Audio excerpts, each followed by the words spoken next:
Alhamdulillahirabbil alamin. Wassalatu wassalamu ala muslim muslimin wa ala alihi wa sahbihi ajmain ma ba'du.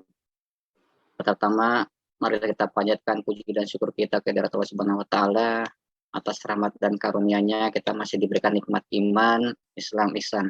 Terlebih nikmat panjang umur sehingga kita masih diberikan kesempatan, kesehatan untuk bisa mengikuti pengajian mingguan yang insya Allah pada malam hari ini akan disampaikan oleh Al-Ustadz Al-Mukarram Arifin Nugroho dengan tema menghadapi pandemi sesuai sunnah Nabi.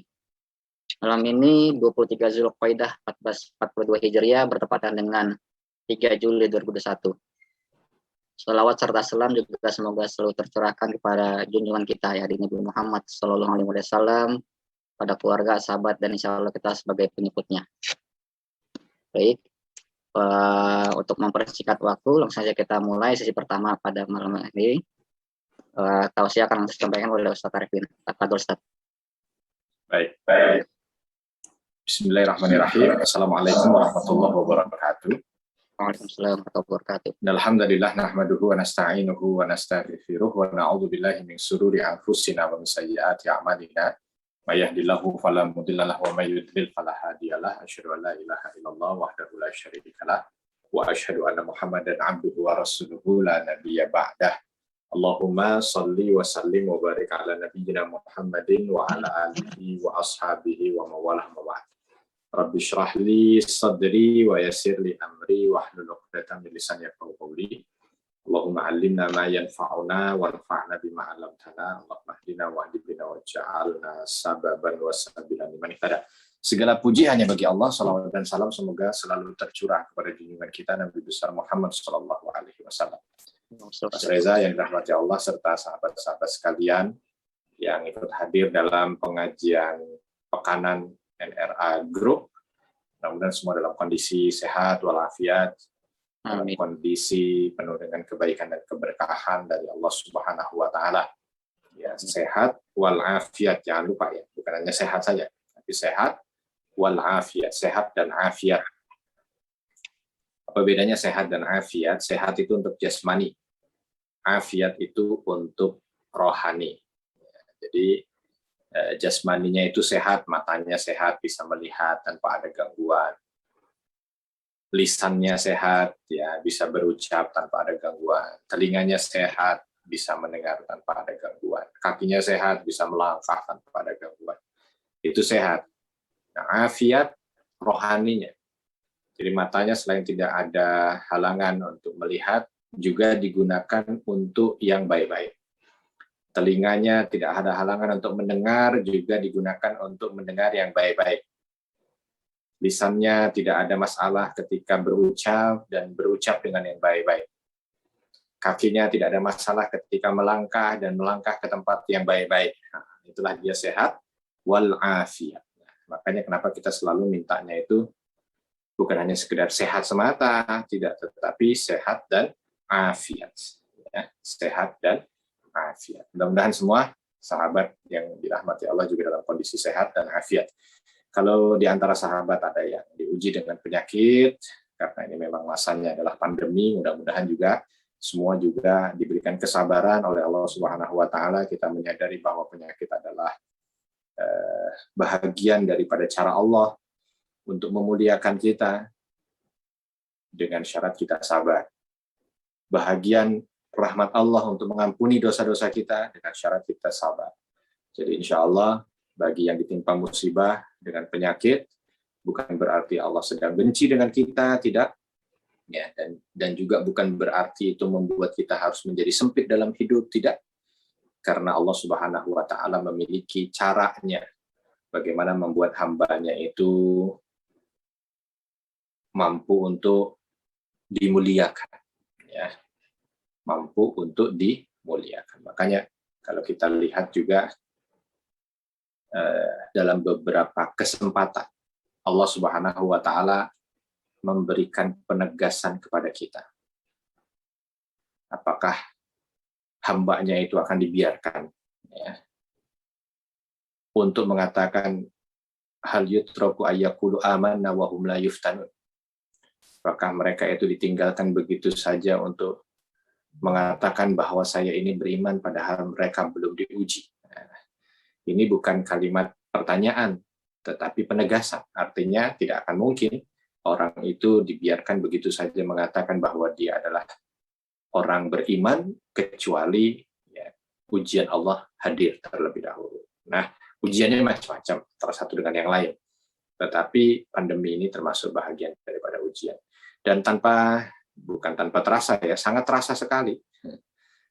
Pandemi ini sudah berlangsung hampir 2 tahun. Ya.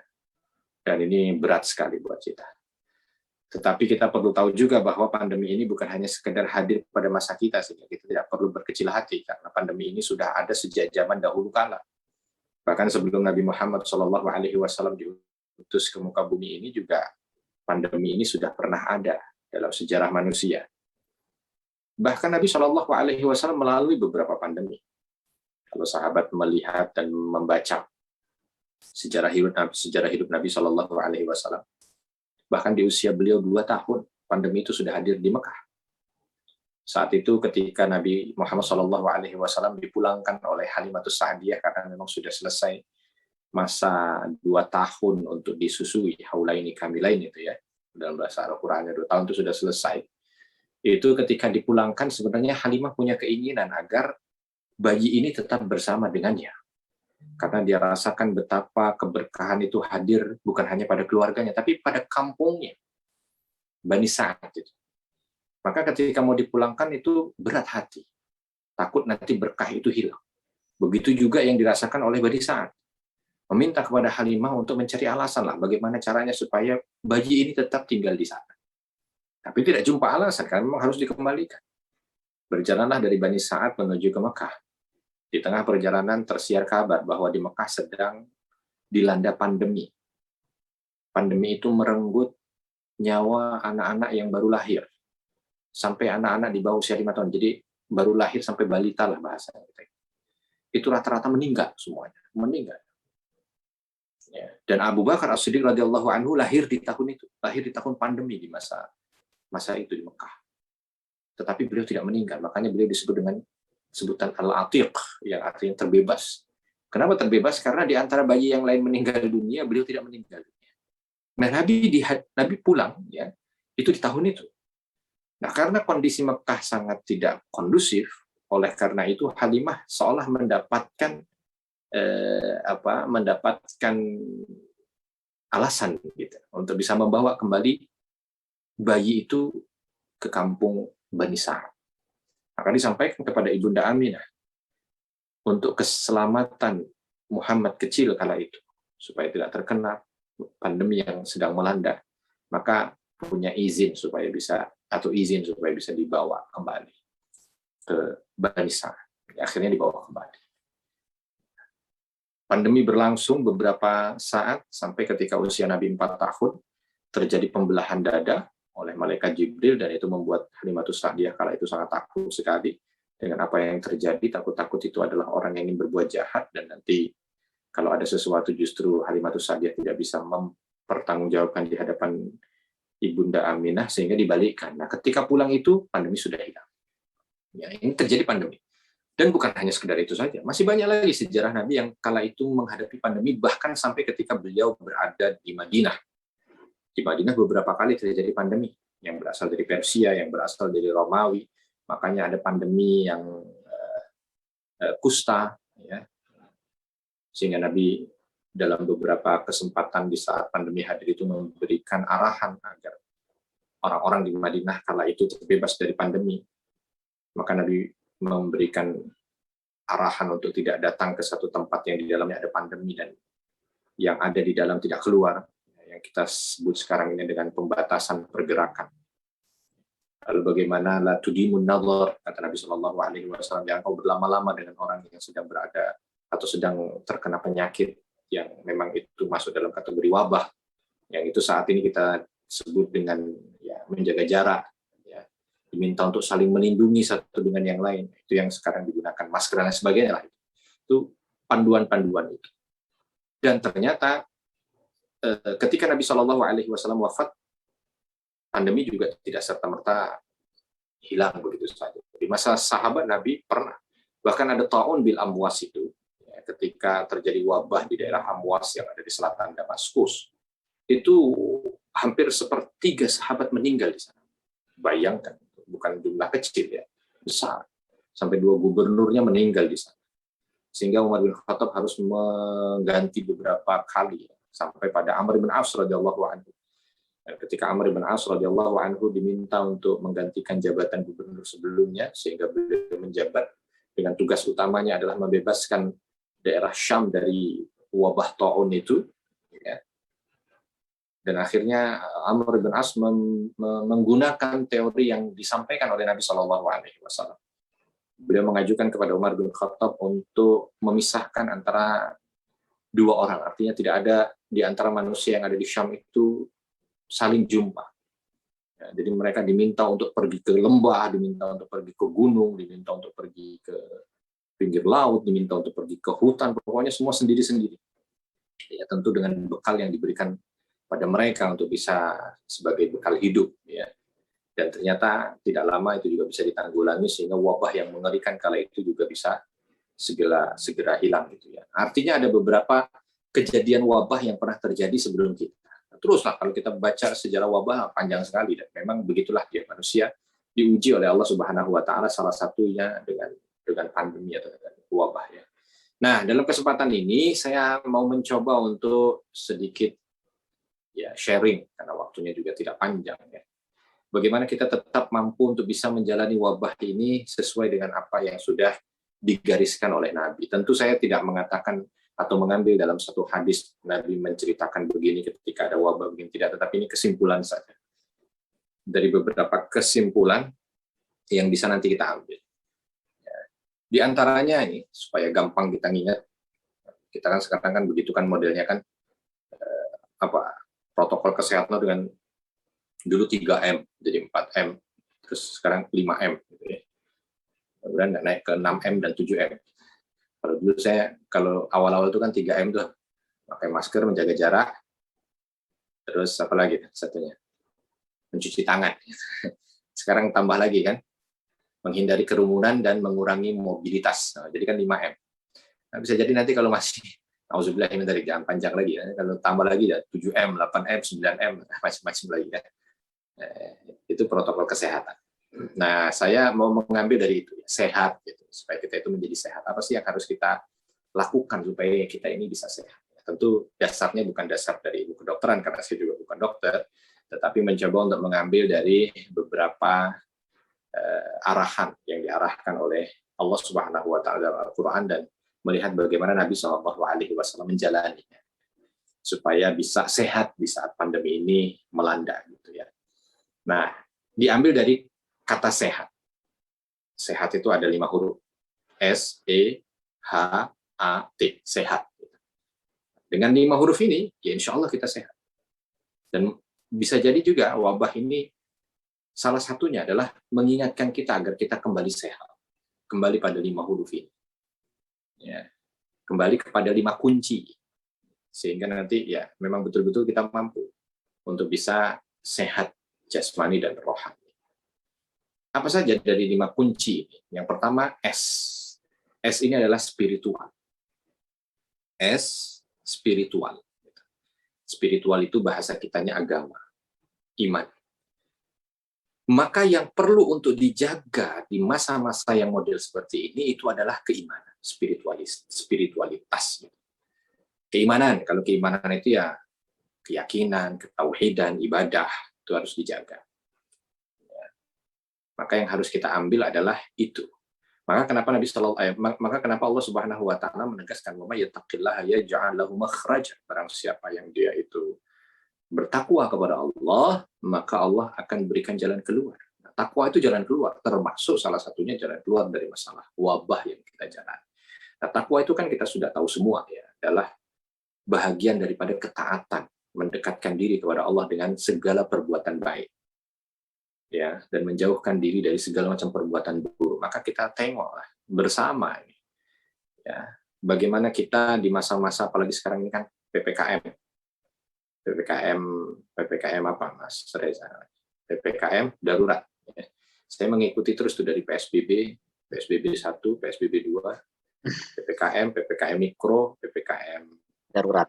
makro, sekarang PPKM darurat, ya. Ya. Semua itu hampir 2 tahun kita jalani itu. Nah, ini yang darurat ini sama dengan seperti istilah PSBB ketat dulu di awal, ya, sehingga jalan-jalan semua diblokir, ya. Nggak bisa keluar sesuai dengan KTP-nya masing-masing, gitu ya. Mungkin ini salah satunya, isyaratnya adalah bagaimana kita meningkatkan keimanan dan ketakwaan kita di rumah kita masing-masing. Ya. Kalau dilihat dalam Al-Quran, ini unik juga itu. Di dalam Al-Quran itu kalimat syifa itu ada 4 kali. Kalau kita ketik kalimat syifa gitu ya, ada 4 kali keluar. Dan dari 4 ayat ini, itu kalau tidak salah dalam surah Al-Isra, surah Yunus, ya. Terus ada beberapa lah, An-Nahl. Itu di antara 4 ayat ini, itu syifa itu artinya kesembuhan gitu ya. Sembuh, sehat itu. Syifa. Itu dari 4 ayat ini, uniknya 3 ayat itu yang bisa mendatangkan kesembuhan atau kesehatan, syifa itu Allah identikkan dengan hal-hal yang tidak berbau materi. Ya. Jadi in materi. Makna lainnya itu ibadah gitu. Ada baca Quran di sana, ada amal soleh di sana. 3. Jadi seolah di situ ingin tegaskan kalau kamu sembuh, baca Quran. Kalau kamu ingin sembuh, amal soleh. Kalau ingin sembuh, satu saja dalam surah An-Nahl saja yang berbicara kesembuhan itu dengan materi atau dengan obat bahasa kita sekarang. Ya. Walaupun di situ disebutkannya madu. Ya. Nah, intinya dari 4 ini itu 2/3 penyembuh itu adalah ibadah gitu, ya, ketaatan dan ketakwaan. Ya, macam-macam kita bisanya apa sekarang? Ya, kita perbanyak saja berbagai macam bentuk ibadah yang kita itu bisa. Ya, apalagi sekarang kan lagi banyak di rumah. Ya. Banyak di rumah, jangan banyak gerutu, jangan banyak merenung. Mungkin ini adalah sarana kita diminta untuk berkhalwat bahasanya begitu. Apa itu khalwat? Menyendiri untuk meningkatkan ketaatan dan ketakwaan. Wah, kalau sendiri nanti ketaatan dan ketakwaannya hanya individu dong Ustaz, belum tentu. Bisa jadi ini sarana juga untuk membantu sesama karena memang kondisi ekonomi ya sangat berat sekali saat ini kan.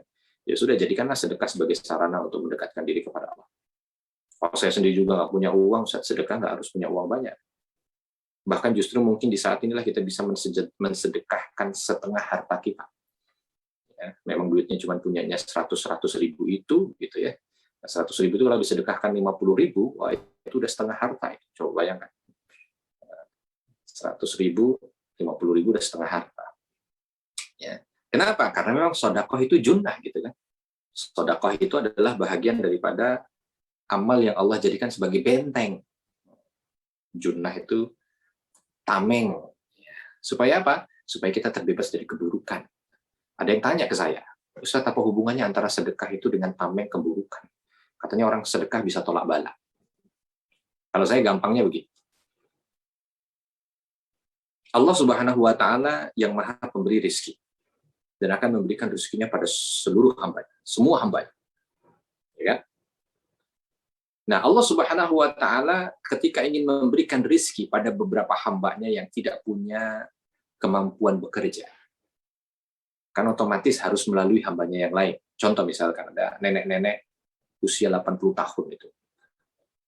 Ya, kalau usia 80-90 tahun dia masih hidup itu kan otomatis nggak mungkin bisa kerja gitu. Nggak mungkin nggak bisa kerja. Kerja apa dia? Jadi SPG nggak bisa. Jadi pramugari nggak kuat. Gitu kan? Nggak bisa udah. Tetapi karena masih hidup, ya tetap masih butuh rezeki. Gitu. Masih butuh uang, masih butuh makanan, masih butuh. Kenapa? Karena masih hidup. Bayangkan kalau misalkan ini nenek hidup sebatang kara, ya, tetapi rezeki masih tetap harus disuplai ke beliau. Apakah Allah mengutus malaikat Jibril untuk datang? Pasti enggak lah. Masa malaikat Jibril datang ngirim uang kan nggak mungkin. Berarti ada agen-agen yang Allah tunjuk dari hamba-hambanya ini yang bisa mengantarkan rezeki kepada mereka. Ya. Nah, kalau kita termasuk bahagian yang mendeklir diri sebagai agen ini, maka salah satu di antaranya adalah jaminan bahwa kita akan dijaga oleh Allah. Karena kalau kita itu dicelakakan, gitu, atau kita mendapat celaka, terputus ini, ya, berkurang agent Allah untuk bisa menyampaikan rezeki-rezekinya. Makanya mereka kenapa kok bisa tertolak balak dengan sedekah? Di antaranya adalah modelnya seperti itu dalam memahami. Ya, makanya intinya spiritual, tingkatkan keimanan, ketaatan, dan ketakwaan kita. Bagaimana kita termasuk bahagian orang-orang yang di masa PPKM darurat ini terus meningkatkan ketaatan dan ketakwaan. Barusan dalam satu grup yang ada di sana beberapa pejabat gitu ya, ada salah satu wali kota juga yang beliau menyampaikan dan mendeklar ya, bahwa di masa sulit ini diminta untuk seluruh ASN-nya menghatamkan Quran dalam sepekan. Kalau bayangkan kan luar biasa nih kalau pemimpin begini semua ya. Jadi yang dilihat bukan hanya sekedar teori duniawinya semata tidak, tapi spiritualnya atau keimanannya dikencangkan. Kita juga begitu. Ya, nih ini yang S. Yang kedua E. Apa itu E? E emosional. Ya, jadi kita diminta juga supaya sehat itu mampu untuk bisa menata emosional dengan baik. Ya, karena Ibnu Sina juga menegaskan kan bahwa ketenangan ya itu adalah setengah dari kesembuhan. Ketakutan itu adalah setengah dari penyakit. Jadi orang kalau nggak kena penyakit tapi udah takut duluan, itu udah setengahnya kena penyakit. Orang kena penyakit tapi dia mampu jalani dengan tenang, itu setengahnya udah pengobatan, kesembuhan. Dan sabar itu adalah awal dari kebaikan. Jadi ini perlu untuk kita ambil berkaitan dengan mengolah jiwa dan rasa. Gitu. Kadang-kadang kan kita juga ya mau nggak mau ya dengan mudahnya sosial media saat ini sehingga segala berita-berita itu yang macam-macam bisa masuk. Termasuk salah satunya berita yang mungkin membuat kita itu menjadi takut gitu ya. Bukan nggak harus takut, ya boleh aja takut. Tetapi tujuannya bukan untuk membuat kita menjadi takut yang tidak terkontrol gitu, ya. Wah takut begini-begini sehingga semua akhirnya paranoid ya bahasanya. Enggak begitu. Ya bukan seperti itu. Ya kita gunakan itu sebagai kewaspadaan. Kita waspada, wajib waspada. Ya. Contoh misalkan ketika ada singa lepas, gitu ya. Ya udah kalau ada singa lepas ya kita waspada aja di dalam rumah, nggak usah keluar-keluar. Kadang-kadang takut perangkap suara tikus menjatuhkan piring aja dikira singanya masuk gitu ya, sehingga dia stres duluan. Stresnya bisa bikin dia stroke. Akhirnya singanya entah di mana, cuman gara-gara tikus dia bisa celaka duluan gitu dengan penyakit dia gitu kan. Nah ini yang perlu untuk diwaspadai gitu. Jangan sampai kita rasa takut itu justru menimbulkan dan menyuburkan penyakit-penyakit yang lain yang ada dalam tubuh kita, dan itu juga tidak baik gitu kan. Makanya kok di dalam ilmu kedokteran itu ya, itu ada istilah hormon-hormon ya. Bagaimana hormon kortisol itu ketika orang itu dalam kondisi marah ya, sehingga dia takut ya, atau dalam kondisi cemas keluar hormon itu, dan hormon itu merusak. Karena dia adalah perusak, sel-sel yang bagus itu dirusak. Kalau dia lagi dalam kondisi senang, tenang, damai, itu hormon yang keluar juga hormon yang baik ya, sehingga hormon baik itu juga mampu untuk bisa memperbaiki sel yang rusak, bahkan mensuplai kebaikan bagi organ-organ yang ada, kan itu luar biasa. Ya, makanya kenapa Allah Subhanahu wa Ta'ala tegaskan ketenangan itu menjadi penting. Dan caranya untuk bisa menjadi tenang itu dengan berzikir, mengingat Allah. Ala bi dzikrillahi tatmainnul qulub. Bukankah dengan berzikir kepada Allah Subhanahu wa Ta'ala hati itu akan menjadi tenang. Intinya ya, mari kita perbanyak supaya kita mampu untuk bisa mendapatkan kesehatan di masa pandemi ini, ya memperbanyak berzikir kepada Allah. Zikir pagi, petang, zikir ba'da shalah, zikir mau tidur, bahkan kalau kita lihat doa-doa yaitu untuk mampu membuat dan mendatangkan ketenangan ya, dalam hati kita. Jangan terlalu panik, mampu untuk bisa mengolah rasa, sehingga ya dengan berbagai macam berita yang berseliweran ini, hati kita tetap mampu dijaga untuk bahagia dengan apapun. Ya, justru kita bisa merasakan kesyukuran. Makanya kan ketika ada orang yang sakit, doanya yang diajarkan oleh Nabi salah satunya adalah doa ini bukan doa nyukurin gitu, tetapi bersyukur. Alhamdulillahilladzi afani, segala puji hanya bagi Allah Subhanahu wa taala yang telah menyelamatkanku mimma betulit, dari apa yang sudah dibalakan kepada gitu ya. Artinya begini, kita bersyukur kepada Allah, ya Allah, alhamdulillah gitu ya. Saya diselamatkan dari apa yang sudah diberikan cobaan kepada saudaraku yang saat ini aku lihat, aku dengar. Itu dalam rangka apa sih Nabi mengajarkan seperti itu? Itu dalam rangka untuk mengolah rasa, menenangkan jiwa. Karena pada prinsipnya Allah Subhanahu wa taala jadikan tubuh kita ini sudah betul-betul sempurna gitu ya, untuk mengatur. Kalau umpama kesehatan tubuh ini hanya diandalkan oleh kita saja, entah itu minum vitamin, entah itu apa, entah itu nggak akan mampu tubuh ini sehat. Tapi di sana salah satunya ketika ketenangan hadir, banyak hormon-hormon yang bagus ya, sehingga itu yang dengan sendirinya mampu untuk bisa memperbaiki segala macam ya sel-sel yang buruk yang ada dalam tubuh. Itu yang E, yang kedua. S, E. Yang ketiga H. Apa itu H? H itu habit. Habit itu apa? Habit itu kebiasaan. Bagaimana kita diminta untuk melihat kembali gitu fitrah kita sebagai manusia, agar kembali pada habit, kebiasaan yang memang diarahkan oleh pencipta. Maka kenapa di dalam Al-Quran selalu ditegaskan ya, bagaimana malam itu difungsikan, bagaimana siang itu difungsikan. وَجَعَلَ اللَّيْلَ لِبَاسًا وَالنَّهَارَ مَعَاشًا.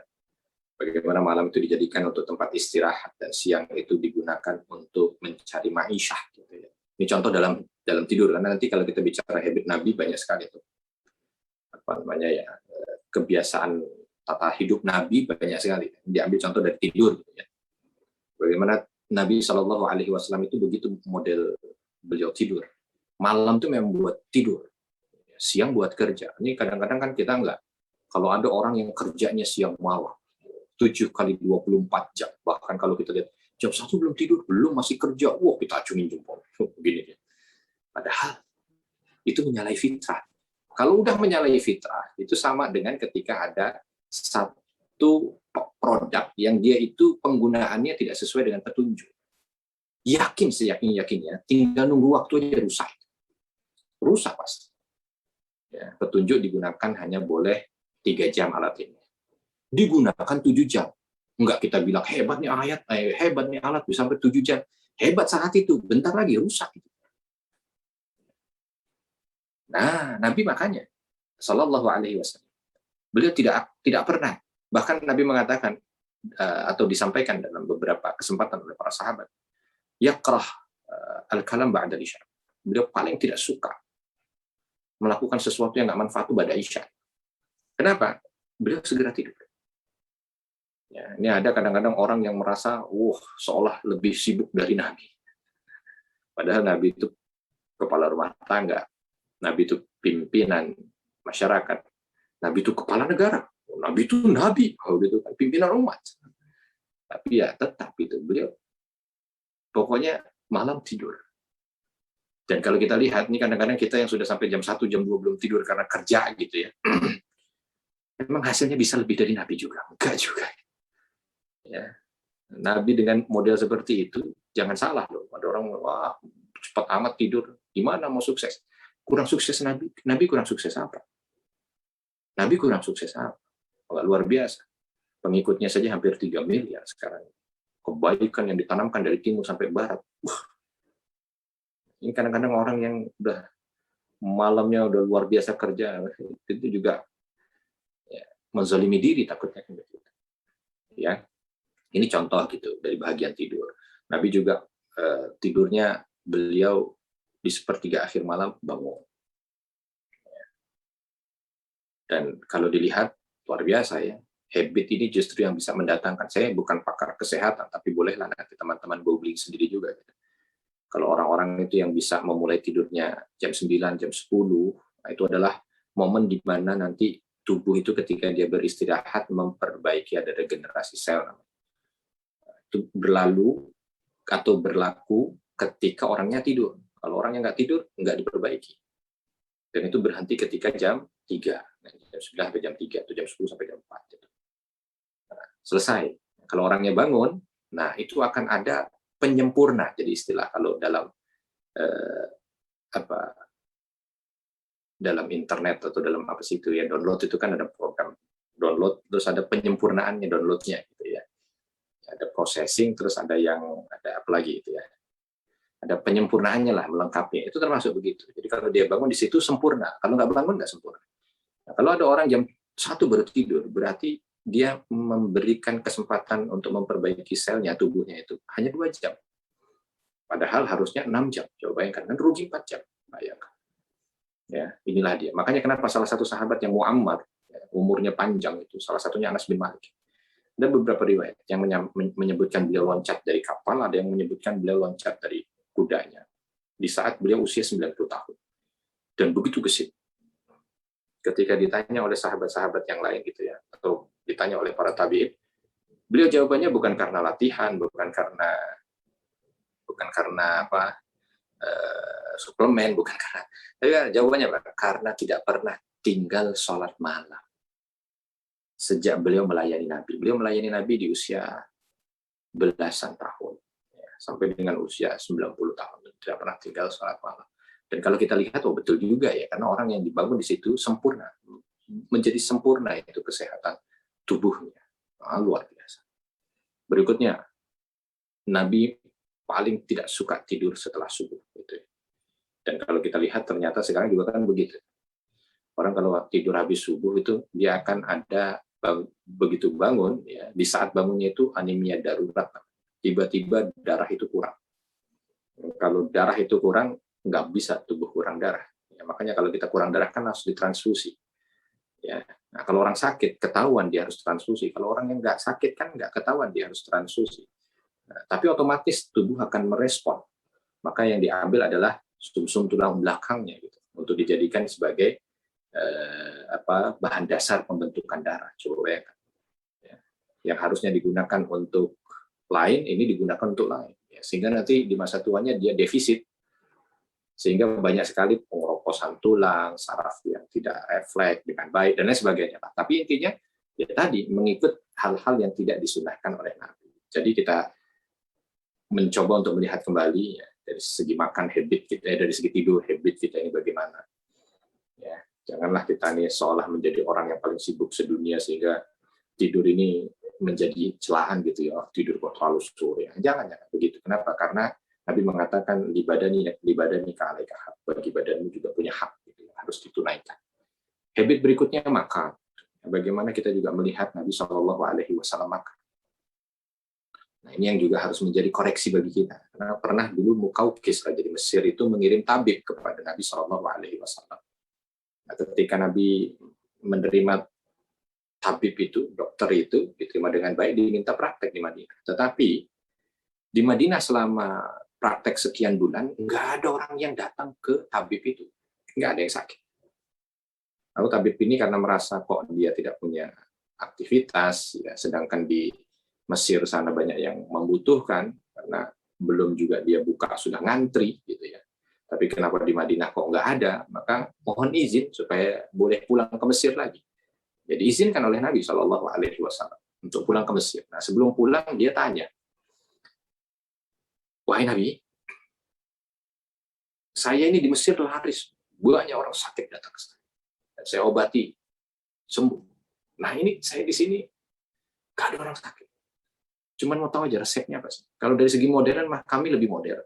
Hidup kami lebih modern. Hidup kami kalau namanya peradaban lebih modern berarti ya kan lebih steril lah, lebih baik lah, lebih apa. Dibandingkan kehidupan Madinah kala itu yang masih relatif sangat sederhana sekali.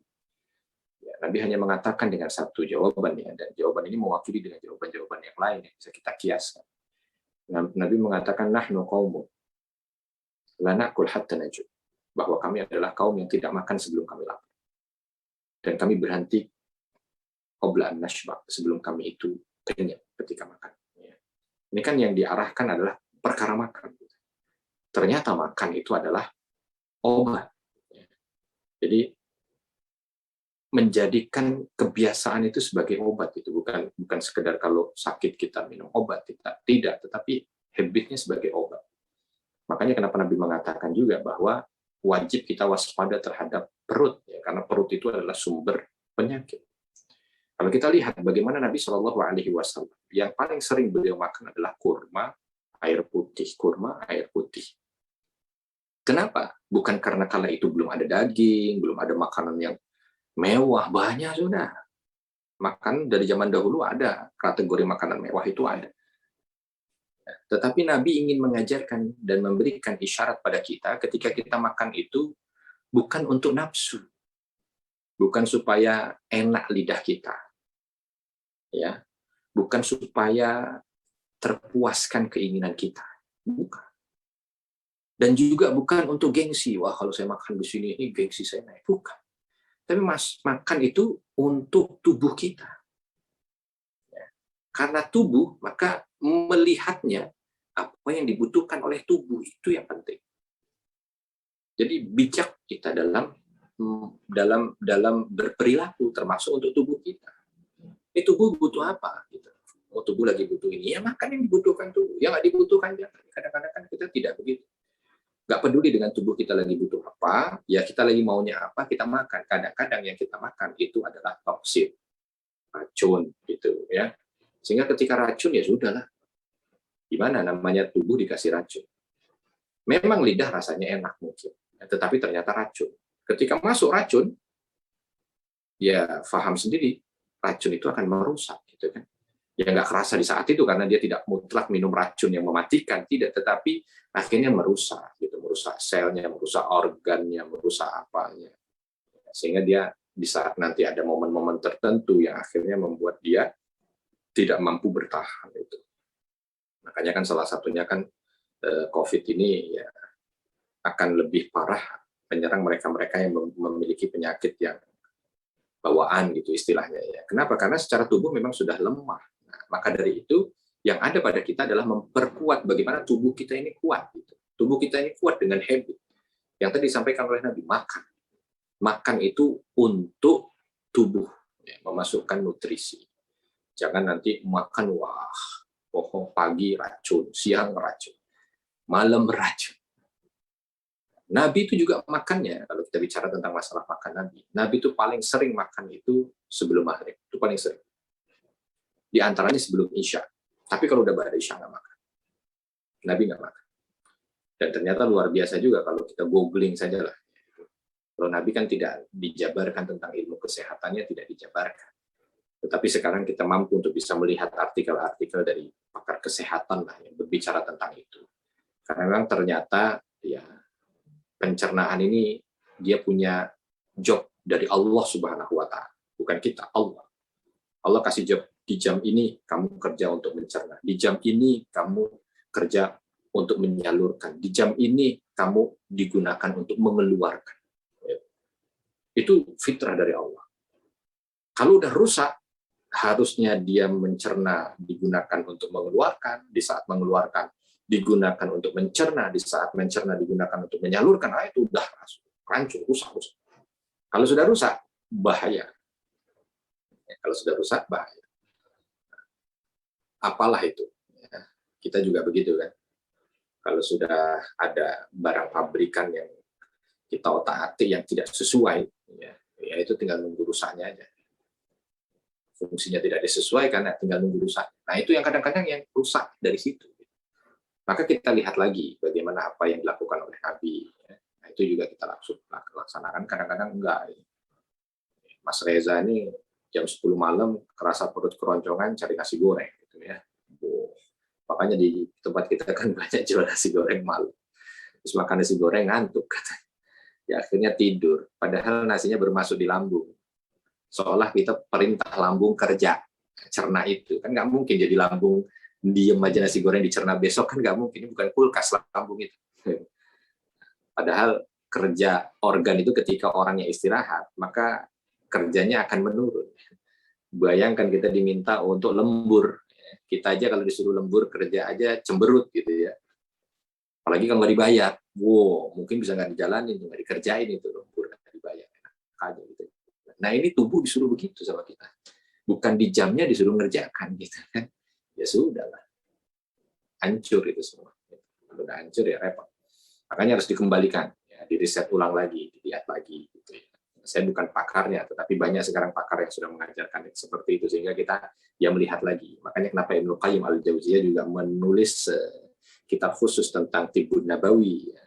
Sebenarnya sih Tibbun Nabawi di situ tidak ada urusannya dengan obat. Kalau orang panas itu diminta minum obat ini, obat itu, enggak.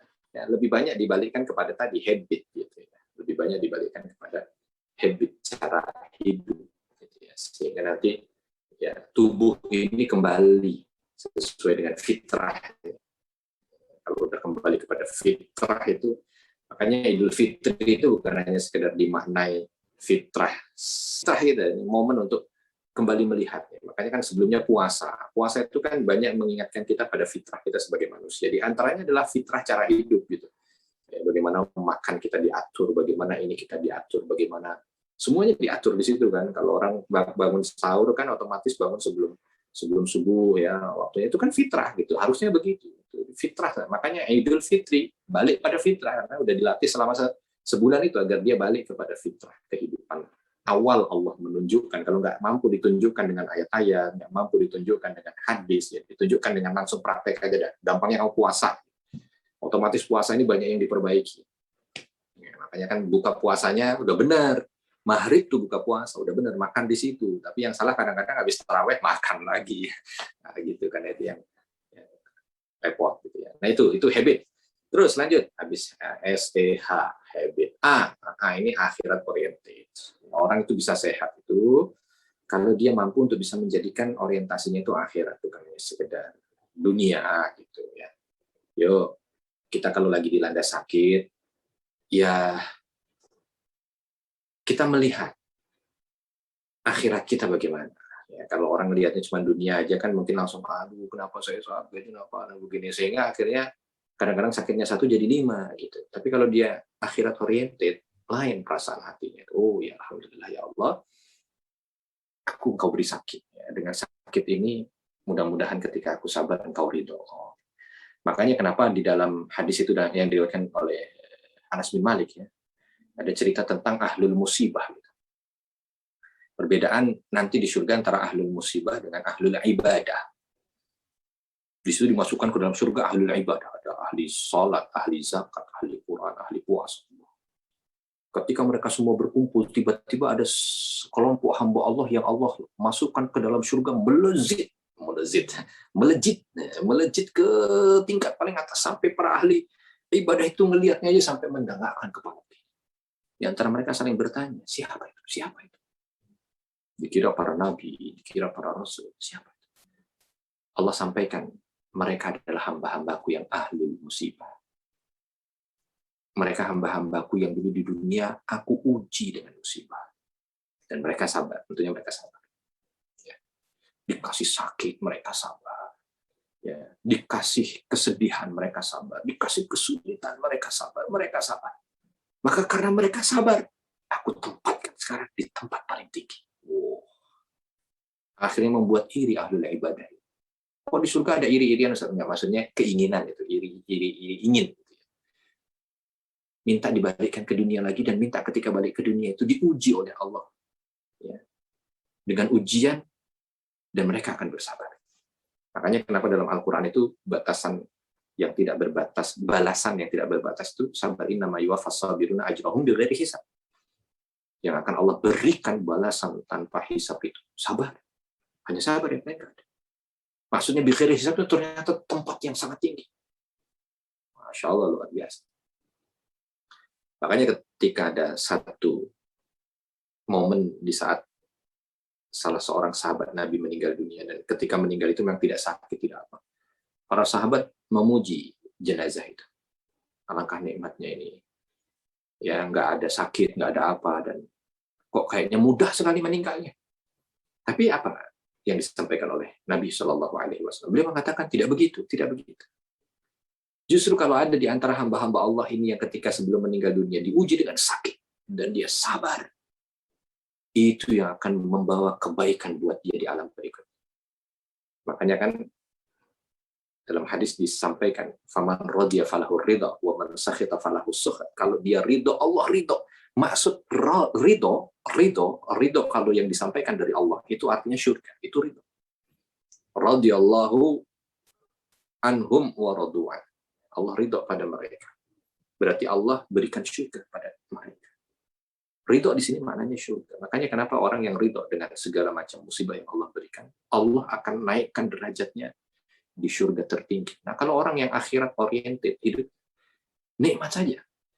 Makanya Nabi mengatakan ajaban li amril mukmin, sungguh menakjubkan perkara orang beriman. Semuanya baik. Kalau dia dapat musibah dia sabar, menghasilkan kebaikan. Kalau dia dapat nikmat dia syukur, menghasilkan kebaikan. Itulah dia orang beriman. Kenapa? Akhirat oriented. Orientasinya akhirat.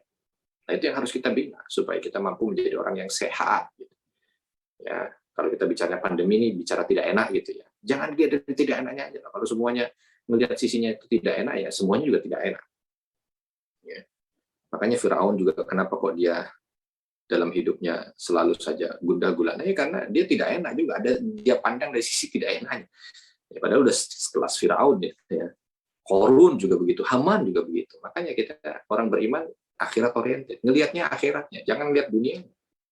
Dunia sebentar, tapi akhirat yang dilihat. Kalau akhiratnya yang dilihat itu jadi orientasi, nah, lain cara pandang orang beriman. Ya, lain cara pandang orang beriman. Gitu. Jadi kita lihat akhiratnya, jangan dilihat dunia. Oh, di dunia susah sekali, nggak apa-apa.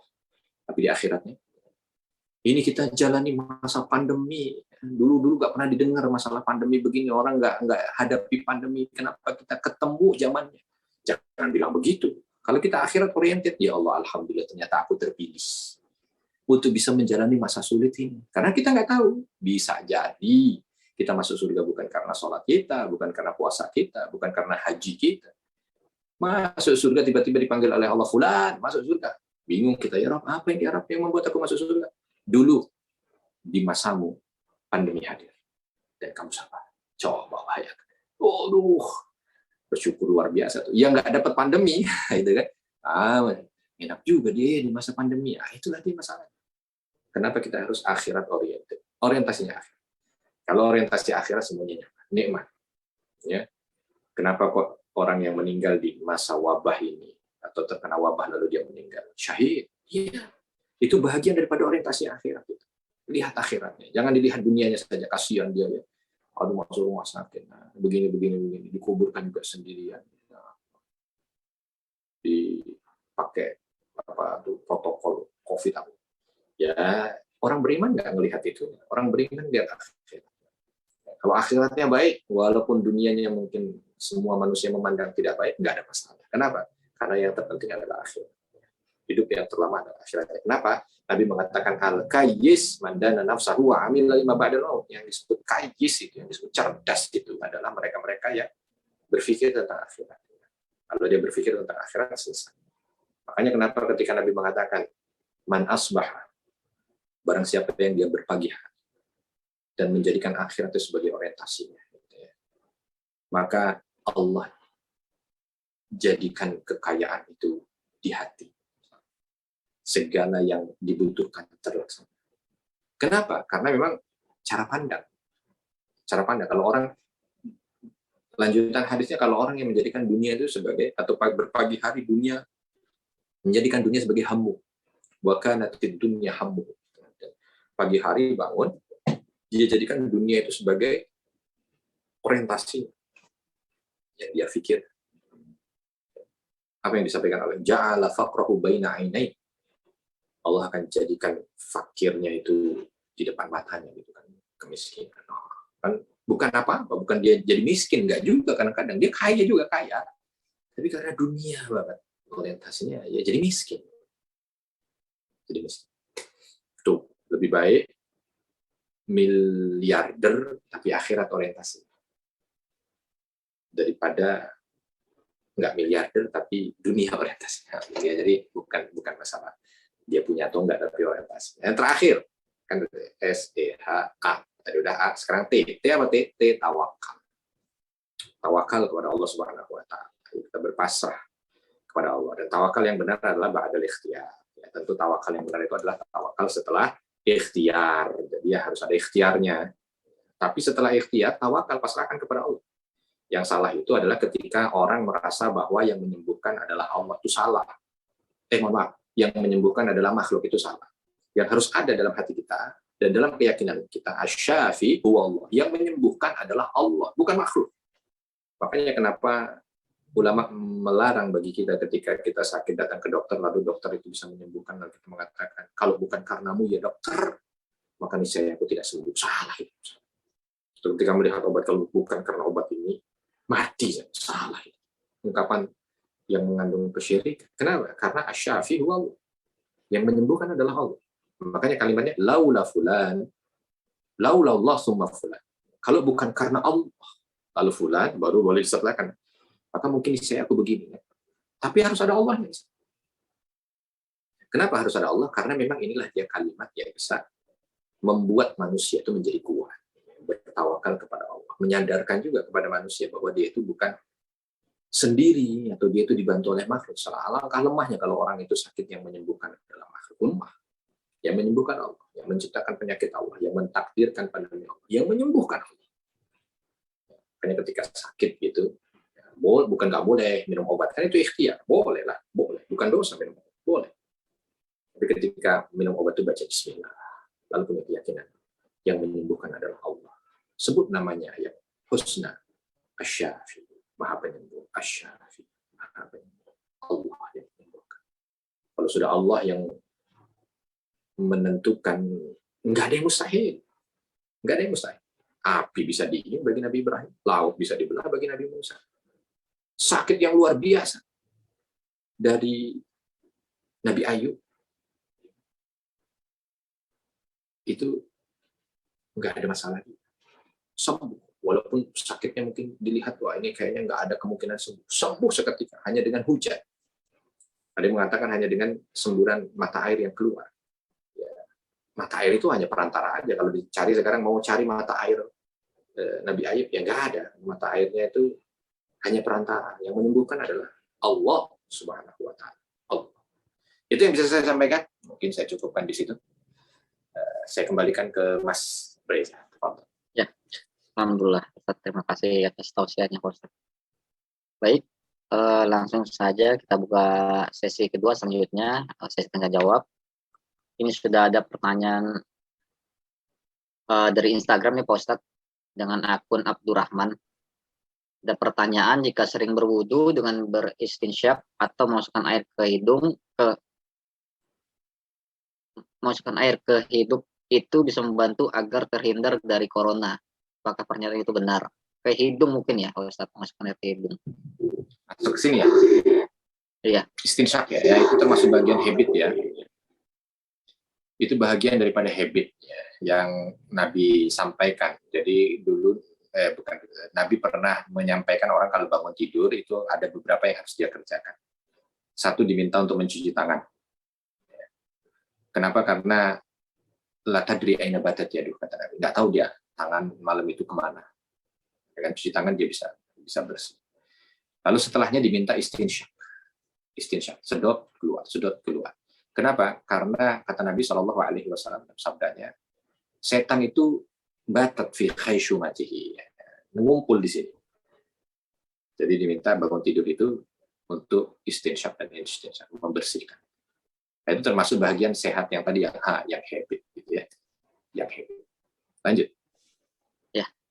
Selanjutnya dari Pak Karmanto. Pak Ustadz, saya mau tanya, apakah mati dengan sakit itu husnul khotimah? Ya, salah satunya ya, jika syarat-syarat husnul khotimah terpenuhi. Syarat husnul khotimah itu apa?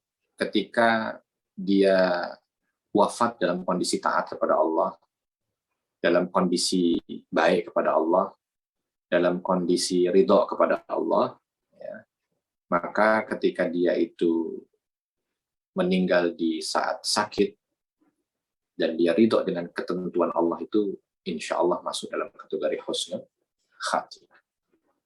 Begitu kurang lebih. Ya, dan pasti harus beriman, Pak Ustadz ya, orang Oh beriman iya, ya. pasti. Kalau tidak beriman, mati dengan sakit, ya husnul. Iya. Ini ada pertanyaan selanjutnya dari Pak Ihsan. Assalamualaikum Pak Ustadz. Terima kasih. Allah berfirman dalam Al-Quran surat Asy-Syu'ara ayat 29. Di antara ayat dan tandanya ialah menciptakan langit dan bumi dan makhluk-makhluk yang melata yang disebarkan pada keduanya. Dan dia maha kuasa mengumpulkan semuanya apabila dikehendakinya. Mohon pandangan Pak Ustadz, mungkinkah virus corona berasal dari planet lain atau semacam alien yang mampu menembus atmosfer bumi dengan cara tertentu? Dimaklumi bahwa planet di ruang angkasa jumlahnya sangat banyak. Tidak tahu. Nanti saya nggak tahu ilmunya, nggak jawab lah ya, nggak tahu wallahu a'lam. Jadi maksudnya dengan makhluk hidup seperti yang disarankan dalam ayat 29 surat Asy-Syu'ara itu seperti apa ya Ustaz ya? Wallahu a'lam.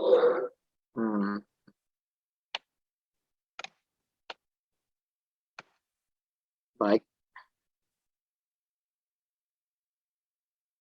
Kalau tadi dikatakan ya kan daripada ngelantur. Kalau tadi dikatakan doa untuk yang sakit, Ustaz, kalau misalnya kita sebutkan labasa tahuran insya Allah itu boleh nggak Ustaz? Boleh lah, itu doa yang disunahkan dari Nabi. Itu doa sekaligus motivasi ya, labasa, nggak ada masalah. Tahurun insya Allah, semoga itu bisa menjadi penggugur dosa. Jadi itu motivasi dan bahagian daripada motivasi dan doa. Bagus, karena itu sunnah Nabi. Dan kita ketika datang berkunjung pada orang yang sakit juga harus begitu ya, memotivasi, menyemangati beliau, dan mendoakan. Jangan nakut-nakutin. Ini kalau nakut-nakutin bahaya. Kemarin tetangga saya begini juga meninggal loh. Wah, jangan-jangan kamu juga bentar lagi meninggal lah. Oh, takut jadinya orang. Nggak boleh begitu. Adab menziarahi orang sakit adalah memotivasi. Dan itulah Nabi menegaskan, labas. Nggak apa-apa. Nah, itu kan motivasi. Tahurun insya Allah. Doa. Begitu Mas. Sekaligus minta doa boleh Pak Ustadz ya, sama yang sakit. Ya, ini juga ini barusan ada informasi jamaah NRA juga yang meninggal dunia ya. Ya walaupun juga banyaknya kita mendengar berita-berita meninggal dunia ini, saya sekaligus sampaikan juga dari jamaah NRA Pak Gunadi ya, istrinya Ibu Mariani Faurina. Beliau baru saja meninggal dunia tadi jam 7 di Rumah Sakit Hermina Jatinegara juga dikarenakan COVID ya. Mudah-mudahan Allah Subhanahu wa taala ampuni segala dosa beliau. Mudah-mudahan Allah Subhanahu wa taala terima segala amal beliau ya, dan semoga keluarganya diberikan kesabaran dan insya Allah ini menjadi sumber kebaikan untuk beliau dan keluarga. Dan juga kita doakan semua sahabat-sahabat kita yang menghiasi informasi dari NRA, dari jamaah-jamaah yang meninggal gitu ya. Mudah-mudahan Allah Subhanahu wa taala jadikan mereka sebagai ahlul musibah yang akan Allah lejitkan kedudukannya di surga, Jannatun Na'im. Kesabarannya akan menggugurkan semua dosanya. Mereka semua dijadikan syahid di mata Allah Subhanahu wa taala. Dan insya Allah sakitnya itu mampu untuk bisa menjadikan beliau mulia di sisi Allah Subhanahu wa taala. Yang ditinggal juga mendapatkan kesabaran, dan insya Allah itu juga menjadi muhtasiban, bahagian daripada kebaikan yang akan ada pada ahli keluarga. Bagi yang saat ini sakit, siapapun tidak kita sebut namanya, mungkin banyak sekali ya, dengan sakit apapun, baik itu positif COVID-19 ataupun penyakit-penyakit yang lain, mudah-mudahan Allah Subhanahu wa taala yang Maha Penyembuh, Asy-Syafi, yang Maha Penyembuh, menyembuhkan jamaah-jamaah dan sahabat-sahabat sekalian yang sakit dengan kesembuhan yang sempurna, kesembuhan yang tidak meninggalkan penyakit. Dan kita juga berdoa mudah-mudahan sakit kita ini menjadi bahagian daripada penggugur dosa-dosa kita. Sakit kita itu yang akan membuat kita menjadi mulia di mata Allah Subhanahu wa taala. Dan tidak ada nilainya sakit yang hanya beberapa saat ini jika nanti Allah memberikan balasan pada kita dengan syurganya. Itu yang bisa saya sampaikan. Kita tutup dengan doa ya, mudah-mudahan semua. Satu pertanyaan terakhir Pak Ustadz dari Pak Tuhu, pendapat Pak Ustadz terkait penutupan masjid sebagai tempat ibadah. Kenapa?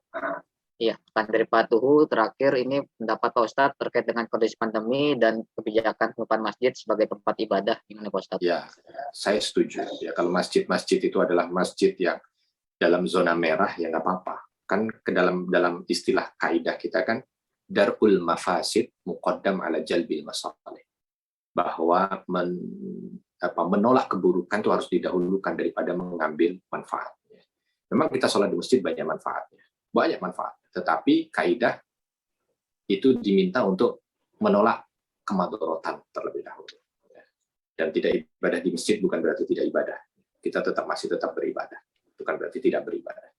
Ya, jadi bagi yang zona merah, Bismillah, ini kan nggak selamanya, masa-masa ini saja. Mudah-mudahan juga Allah segera angkat segala keburukan dari pandemi ini sehingga kita bisa kembali beraktivitas normal dan bisa menikmati ibadah-ibadah kita di masjid, termasuk salah satunya di Masjidil Haram, di Masjid Nabawi, dan di Masjidil Aqsa. Amin. Amin ya Rabbal Alamin. Baik, alhamdulillahirrahmanirrahim.